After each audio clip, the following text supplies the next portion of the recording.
Hello my dear media aspirants. Media exams के इस platform पर मैं हरिशंकर सोनी आपका हार्दिक स्वागत करता हूं। आप में से काफ़ी सारे लोग गवर्नमेंट एग्जाम्स के बारे में भी पूछते हैं और बहुत कम वैकेंसी मास कम्युनिकेशन से ग्रेजुएट बच्चों के लिए निकलती है। आपके लिए खुशखबरी ये है कि राजस्थान में पब्लिक रिलेशन ऑफिसर यानी कि जनसंपर्क अधिकारी की वैकेंसी निकली है, जिसके बारे में इस वीडियो में मैं चर्चा करने वाला हूँ। तो अगर आप इस चैनल पर नए हैं तो प्लीज़ हमारा चैनल जो है सब्सक्राइब करके इसे सपोर्ट कीजिए। तो राजस्थान में पब्लिक रिलेशन ऑफिसर यानी कि जनसंपर्क अधिकारी की वैकेंसी निकली है, जिसमें टोटल 6 पोस्ट हैं। ठीक है, इस पर वर्टिकल रिजर्वेशन भी लागू होता है, हॉरिजॉन्टल रिजर्वेशन भी लागू होता है। तो इसमें आप ये कह सकते हैं कि जनरल की 2 सीटें हैं, जनरल वुमेन की 1 है, SC ST OBC SC ST में कोई सीटें नहीं है, OBC में 1 है, MBC में 1 है, EWS में 1 है और एक्स सर्विसमैन की भी 1 सीट है। यानी कि इन 6 में से एक व्यक्ति एक्स सर्विसमैन भी हो सकता है अगर वो एलिजिबल हुआ तो। ठीक है, तो टोटल 6 वैकेंसीज हैं कुल मिला के। आपके सामने रिजर्वेशन वाइज सीटें भी आपको दिखाई दे रही है। एप्लीकेशन फॉर्म भरने की कितनी फ़ीस लगेगी, कब एग्ज़ाम होगा और एलिजिबिलिटी क्या है, उस सब के बारे में हम चर्चा करेंगे। एग्ज़ाम किस मोड में होगा, कितने क्वेश्चन आएंगे, नेगेटिव मार्किंग है या नहीं है, सब कुछ जो है स्टेप बाय स्टेप में चर्चा करूँगा। सबसे पहले चीज़ है कि आप एलिजिबल हैं कि नहीं हैं, क्योंकि ये एग्ज़ाम हर कोई नहीं दे सकता है। वही लोग ये एग्ज़ाम दे सकते हैं जो कि मास कम्युनिकेशन से फील्ड से जुड़े हुए हैं। या तो आपने IMCC जैसे PG डिप्लोमा किया हो, या मास कॉम में कहीं से आपने जो है MA की हुई हो, या इस इंडस्ट्री के अंदर जो है आपका 5 साल का एक्सपीरियंस हो।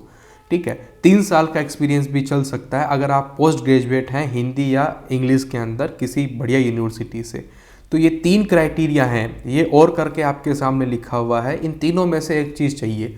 फिर दूसरी चीज़ भी मैंडेटरी है कि आपको हिंदी आनी चाहिए। यानी कि साउथ का कोई व्यक्ति जिसके जो हिंदी नहीं जानता है तो वो यहाँ एलिजिबल नहीं होगा, क्योंकि हिंदी तो यहाँ राजस्थान में काम करने के लिए हिंदी आनी चाहिए, राजस्थान का कल्चर भी मालूम होना चाहिए। तो ये 2 क्राइटेरिया जो है कम से कम फुलफिल होनी चाहिए। एज का क्राइटेरिया भी जो है इसके अंदर है कि कम से कम 21 साल, ज़्यादा से ज़्यादा 40 साल के जो एज वाले हैं वही लोग इसका एग्ज़ाम दे सकते हैं।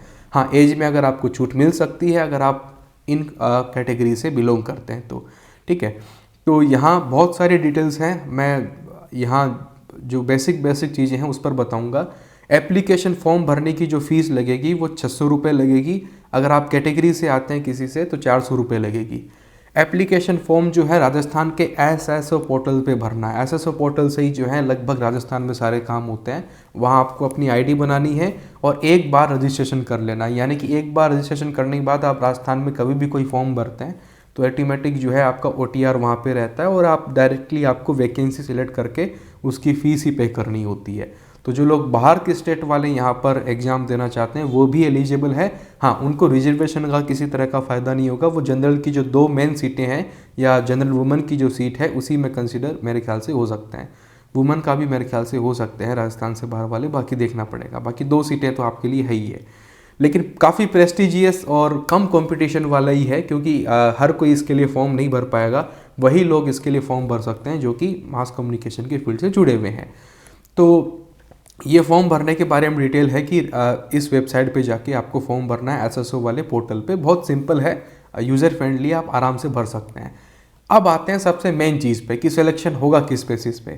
तो एग्ज़ाम होगा, रिटन एग्ज़ाम कहा गया है लेकिन ये MCQs वाला एग्ज़ाम है। ठीक है, अब यहाँ पे जो है आपके नंबर ऑफ क्वेश्चन अगर आप देखेंगे तो GK वाले जो क्वेश्चन हैं जिसमें राजस्थान से जुड़ा हुआ ज़्यादातर GK आपसे पूछा जाएगा वो 40 क्वेश्चन आएंगे। और उसके बाद जो 110 क्वेश्चन आपसे पूछे जाएंगे वो आपके मास मीडिया से या बेसिक GK से, जैसे ICT भी एक टॉपिक निकल के आ जाता है, तो उन टॉपिक से जो है आपसे क्वेश्चन पूछे जाएंगे। पहले ये जो पेपर होता था PRO का वगैरह का, तो ये 2 घंटे का एग्ज़ाम था, 120 क्वेश्चन उसमें हुआ करते थे। ठीक है, जिसमें 31 क्वेश्चन जो है आपके GK या लैंग्वेज वाले होते थे और बाकी जो है मास मीडिया से जुड़े हुए होते थे। खैर, हम आगे के वीडियोस में कंपेयर करेंगे कि पीछे पैटर्न क्या था, अब कितना चेंज आया, लेकिन मेजरली आप ये जान लीजिए कि इस पेपर में नेगेटिव मार्किंग होगी। ठीक है, 1/3 की, और टोटल 150 क्वेश्चन आपके जो है होने हैं। यानी कि राजस्थान की जो कल्चर से जुड़ी हुई चीज़ें हैं, जैसे आप ये भी कह सकते हैं कि राजस्थान के जर्नलिज्म के भी क्वेश्चन आते हैं, तो वो सब जो है आपको यहाँ पे पढ़ना पड़ेगा। ठीक है, और जैसा कि मैं इतने सालों से जो है COQP 17 जो कि CUET में आपका मास कॉम का पेपर है उसके लिए हम पढ़ा रहे हैं, तो ये सारी चीज़ें जो है हमारे प्लेटफॉर्म पे कवर है, इसलिए 1 मार्च से ही जो है इसका बैच हमारे यहाँ पे स्टार्ट होने जा रहा है। उसकी पूरी प्रिपरेशन जो है, यानी कि राजस्थान के कल्चर से जुड़ा हुआ हो या जो ये आपका मेन सब्जेक्ट है डोमेन पेपर जो होगा पार्ट बी, इसकी पूरी प्रिपरेशन, इसके mock test, topic wise test, हर तरह की जो चीज़ें आपको चाहिए, नोट्स हैं, लेक्चर्स हैं, वो सब कुछ जो है डेडिकेटेड कोर्स आपको जो है मीडिया एग्जाम्स की हमारी एप्लीकेशन पे मिलने वाला है 1 मार्च से ही। ठीक है, तो जल्द से जल्द जो है आप हमारे एप्लीकेशन से जुड़ सकते हैं, हमारे प्लेटफॉर्म से जुड़ के आप अच्छी तैयारी कर सकते हैं। फिलहाल ये जो आगे चीज़ें लिखी हुई है, ये कुछ नियम कानून आप सब लोग जानते ही हैं कि प्रावधानों के बारे में चर्चा है, लेकिन जो मोटी बातें थी वो मैंने आपको यहाँ बता दी है। हाँ, रिटर्न एग्जाम के बाद में इंटरव्यू भी होगा 15 मार्क्स का, ठीक है, जिसमें और उससे पहले आपके डॉक्यूमेंट वगैरह भी चेक होंगे।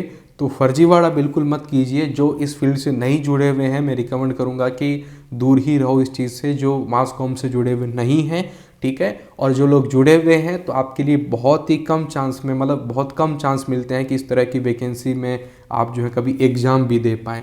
तो इसका पूरा फ़ायदा उठाइए। 6 वैकेंसी वैसे तो काफ़ी कम है, थोड़ी और वैकेंसी आनी चाहिए, और कहा जा रहा है कि ये वैकेंसी बढ़ सकती है, बढ़ने के पूरे अनुमान है, क्योंकि अभी तक ये फैसला हो गया था कि 6 वैकेंसी तो निकालनी पड़ेगी, तो ये वैकेंसी निकल गई है। और मुझे पूरी उम्मीद है, अभी कुछ लोगों से मैं चर्चा कर रहा था तो उनका भी ये कहना कि डेफिनेटली ये वैकेंसी बढ़ने की स्थिति में है, तो ये वैकेंसी बढ़ सकती है। और इस बात का भी ध्यान रखें कि एग्ज़ाम बहुत ज़्यादा कोई लेट नहीं होने वाला है। 3 से 3.5 महीने के अंदर जो है आपका एग्ज़ाम है, तो आपके पास समय बिल्कुल भी नहीं है। आज से ही जो है आप अपनी प्रिपरेशन स्टार्ट कर दीजिए। और किसी भी तरह का कोई इश्यू हो तो आप मुझे कमेंट बॉक्स में बता सकते हैं, टेलीग्राम पे बता सकते हैं। इस यूट्यूब वीडियो के डिस्क्रिप्शन में हर तरह की लिंक मुझसे जुड़ने के लिए दी गई है, तो प्लीज़ उसको यूटिलाइज कीजिए। फिलहाल इस वीडियो में इतना ही। Thank you very much, all the best.